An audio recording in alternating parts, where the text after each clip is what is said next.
vous êtes de retour sur O2 TV, toujours au Forum social mondial à Salon de Provence.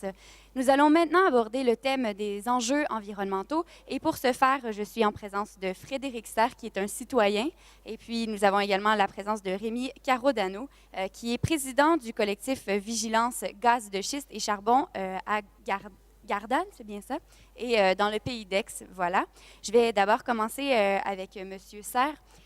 Vous êtes concerné beaucoup, vous êtes un citoyen qui est, disons-le, concerné par les enjeux environnementaux, et puis spécialement sur un aspect qui est le golfe de Fos-sur-Mer. Oui, Est-ce que vous pourriez nous parler un petit peu plus de cet enjeu et des répercussions qu'elles ont sur les citoyens? Voilà, je rappelle brièvement donc l'histoire de l'industrialisation du golfe de Fos. Ça a commencé dans les années 1960 pour créer en fait un grand centre portuaire et industriel en Méditerranée. Et donc c'est à cette époque que le port autonome de Marseille a été créé. Actuellement, donc c'est un établissement public qui a la gestion de 10 000 hectares d'espace anciennement naturel, donc entre la Camargue et l'étang de Berre.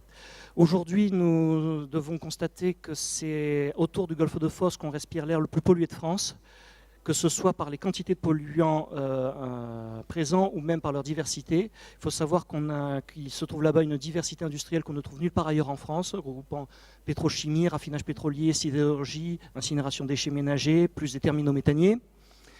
Et en fait, la prise de conscience s'est vraiment effectuée lors de l'affaire de l'incinérateur marseillais à Fos-sur-Mer, que la communauté urbaine de Marseille a imposé de force aux populations et aux élus du golfe de Fos. Et depuis, donc, les associations se battent seules, il faut bien le dire. Les populations étaient abandonnées de tout le monde, je dis bien de tout le monde, pour dénoncer justement les problèmes qui touchent directement l'environnement et la santé, donc pour plusieurs centaines de milliers de personnes. Et puis, selon vous, en fait, cette prise de conscience-là, elle a été trop tard. Les gens ont réalisé que l'effet de la pollution du golfe de Fos-sur-Mer était déjà très avancé et que ça allait avoir des répercussions qui étaient inévitables, en fait. Est-ce que vous pouvez nous en parler davantage? Donc, il y a vraiment, selon vous, pas de solution envisageable? Il n'y a qu'une seule solution, mais celle-là c'est la plus radicale, c'est de geler l'industrialisation autour du golfe de Fos. Il faut savoir que entre les zones industrielles au portuaire de Fos-sur-Mer et de la Vera qui se trouvent juste à côté, on peut compter actuellement une vingtaine de sites classés Céveso, de sites industriels dangereux et qui émettent énormément de pollution atmosphérique. Sans compter que là-dessus, les installations portuaires en elles-mêmes et les quais et terminaux génère indirectement également beaucoup de pollution. Il faut savoir que le terminal à conteneurs de Fos-sur-Mer est desservi à 80% par des camions. Des camions donc, qui fonctionnent au moteur diesel et dont les particules ont récemment été prouvées comme cancérigènes. Voilà. Et puis, en fait, cette problématique-là a été présentée aux élus et puis il n'y a personne qui a réagi ou vous dites qu'ils ont été laissés à eux-mêmes? Les élus locaux ont réagi, mais beaucoup trop mollement à leur goût, puisqu'il faut savoir quand même que toutes ces industries font travailler encore plusieurs milliers de personnes. Et que ces personnes-là ne veulent pas perdre leur emploi et refusent un petit peu de constater la réalité de la situation au niveau de la pollution de l'air, la pollution des eaux, la disparition de biodiversité, également les menaces sur les espaces naturels qui se trouvent autour. Puisque à quelques centaines de mètres de l'autre côté du Grand Rhône se trouve le parc naturel régional de Camargue, au nord se trouve la réserve naturelle des Coussouls de Crau et à l'est se trouvent plusieurs espaces protégés dont le massif des étangs autour de l'étang de Berre. Et puis, je suis curieuse, Monsieur Serre, de savoir, vous êtes un citoyen qui est engagé, mais que faites-vous concrètement, en fait, pour être pro-environnement? Alors, donc, à l'époque, j'habitais à Port-Saint-Louis-du-Rhône, donc autour du golfe de Fos. J'avais adhéré aux différentes associations qui se sont battues d'abord contre l'incinérateur marseillais, puis ensuite contre la surindustrialisation de la région. Par la suite, donc, lorsque ces associations ont été dissoutes, je me suis engagé auprès du Pays Salonnais en Transition où j'anime le groupe Anti-Gaspi, puisque je me suis rendu compte d'une chose essentielle, c'est que cette industrie, elle est présente grâce à nous, les consommateurs.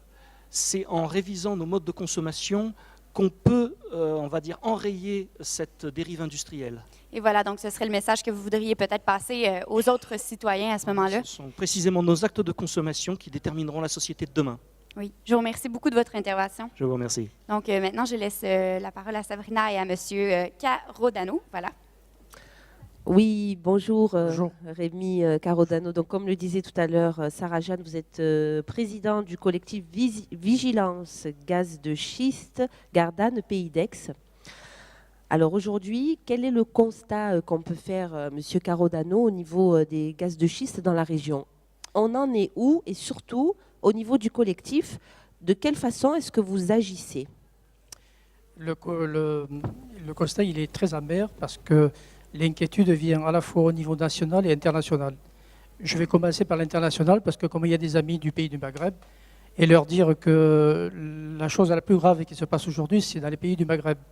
C'est-à-dire les compagnies pétrolières et gaz de schiste, on a une carte du bassin méditerranéen où tous les conflits géopolitiques, on retrouve le plus de permis autorisés pour l'exploitation des gaz de schiste. Vous voulez dire que c'est lié, qu'il se peut que là où il y ait des conflits, c'est parce qu'il y a des ressources? Quand on regarde la carte du bassin méditerranéen, on voit l'Égypte et la Tunisie et l'Algérie et Chypre, c'est là où il y a le plus de offshore et à l'intérieur du désert, le plus de permis accordés aux compagnies pétrolières et gazières sur l'exploitation des gaz de schiste.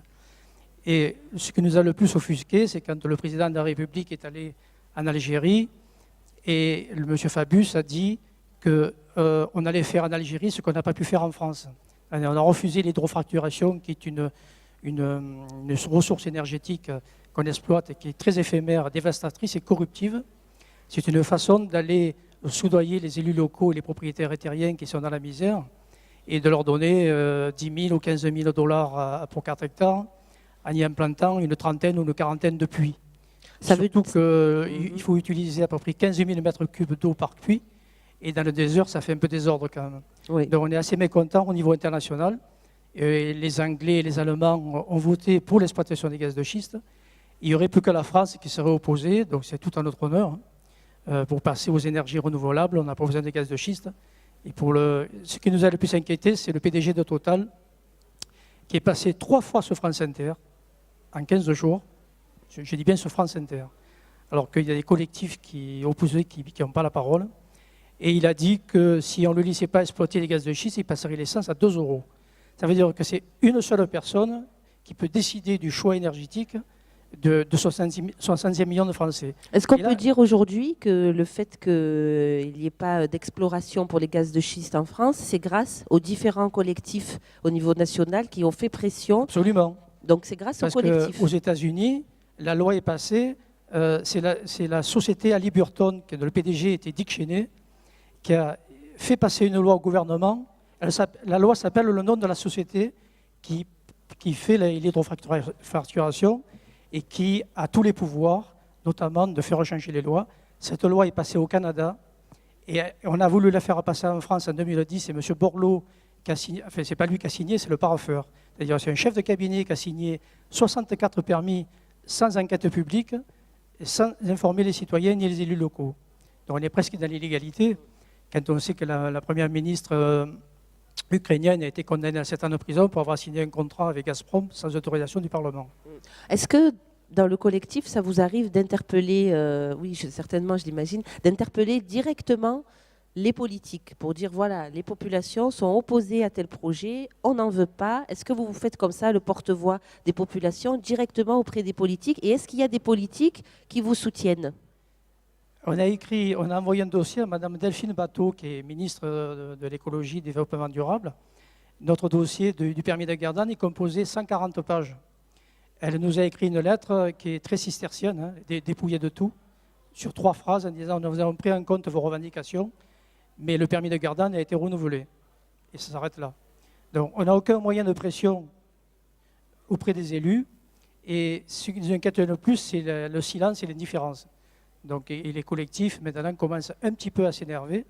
Et on est passé d'un gouvernement qui a fait passer cette loi, qui était un peu dans la roublardise. On nous a roulé dans la farine parce qu'on a voté la loi à l'Assemblée nationale à minimum quart pour que les entreprises puissent aller prospecter, faire des expérimentations avec des puits expérimentaux.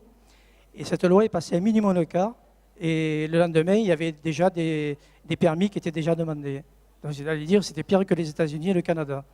Donc assez mécontent. Et aujourd'hui, le gouvernement d'aujourd'hui, on a peut-être fait un effort, mais par exemple, quand on annonce à la télévision sur la 3 qu'il y a eu 3 permis que M. Hollande a abrogés, il y en a 15 nouveaux qui sont arrivés. En tout cas, aujourd'hui, il y a 85 permis, plus que dans l'ancien gouvernement. Donc, on est extrêmement vigilant. Je demandais aux gens d'être très vigilants dans les communes, voir s'il n'y a pas des camions vibreurs qui viennent déjà pour prospecter. Même avec la loi qui interdit l'hydrofracturation, on a dans les Cévennes des camions vibreurs qui sont arrivés d'Espagne. C'est assez vicieux parce que ce sont des camions vibreurs qui ont des antennes, qui passent à la nuit. Et il y a un gars qui passe dans les terres, ils ont des microprocesseurs électroniques de façon qu'ils posent dans la terre. Donc il faut courir derrière les camions et derrière les types qui posent les microprocesseurs pour capter les veines de gaz de schiste et de charbon. Donc c'est quand même assez vicieux comme comportement. Oui. On est assez surpris d'ailleurs qu'on puisse laisser faire des choses pareilles. Alors brièvement pour conclure, parce qu'on doit rendre l'antenne, est-ce que vous pouvez me dire qu'est-ce que vous avez retenu de cette journée du Forum social mondial en Provence, même si elle n'est pas terminée C'est qu'on regrette un peu qu'il n'y ait pas beaucoup de monde, donc je ne sais pas ce que ça veut dire, mais nous on est partout dans les forums pour sensibiliser, informer les gens. On fait des réunions publiques. Je pense que ces forums sont nécessaires parce qu'on est là pour dire aux gens allez voir votre maire et votre député et allez lui dire ce que sont ce type d'exploitation de ressources énergétiques et que ce n'est pas eux qui allons choisir, ce n'est pas les compagnies pétrolières qui vont choisir, c'est les citoyens qui vont choisir. Et pour prochaines élections, allez voir votre maire, votre député et leur dire est-ce que vous êtes pour ou contre les gaz de schiste de charbon? Et ils vous répondront et après ce sera à vous de voter. Alors en 2 mots vraiment, Frédéric, est-ce que tu peux nous dire qu'est-ce que tu retiens, qu'est-ce que tu penses du forum? Donc oui, j'ai pu constater effectivement une prise de conscience de la société civile sur ce que j'ai pu représenter, malgré le fait qu'il y ait beaucoup d'informations manquantes. Par exemple, je vous informe, monsieur, que l'Europe, dans le plus grand secret pratiquement, projette des importations massives de gaz de schiste américain par l'implantation de beaucoup de projets à travers l'Europe de terminaux méthaniers de regazéification, entre autres à Fos-sur-Mer. Il faut savoir qu'à Fos-sur-Mer, actuellement, il y a une capacité de regazéification de 16 milliards de mètres cubes par an. Ils veulent la doubler, voire la tripler. Or, ça ne répond pas du tout aux besoins de consommation européenne. C'est bien pour importer le gaz de schiste américain dont le prix s'est récemment effondré et dont les opérateurs cherchent absolument des débouchés à export. Donc il faut être vigilant sur absolument tous les plans. Merci, on interdit le gaz de schiste chez nous, mais le danger peut venir d'ailleurs. Merci à tous les deux d'avoir participé à ce plateau. Eh bien voilà, ce plateau est donc terminé. On se retrouve tout à l'heure donc pour un autre plateau télé. Merci de nous avoir suivis. À tout à l'heure.